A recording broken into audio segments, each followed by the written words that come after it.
Hey guys, I'm going to show you how to clear Google My Activity history. So open Google and sign into your Google account. Next, click your profile in the top right corner. So in here, click Manage your Google account.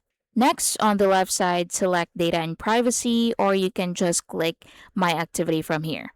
So let's click Data and Privacy. Now under Personalization and Activity, select My Activity.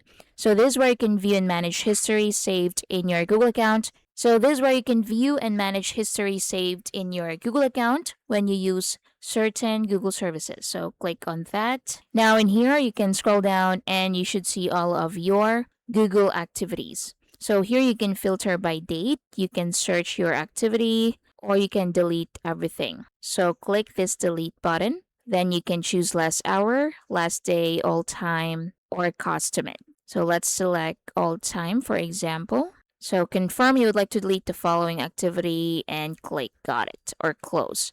And that's it. If you don't want to delete everything, you can delete it one by one. So in here, you can just scroll down and you should see all of your activities. Then just click the X button beside it to delete it.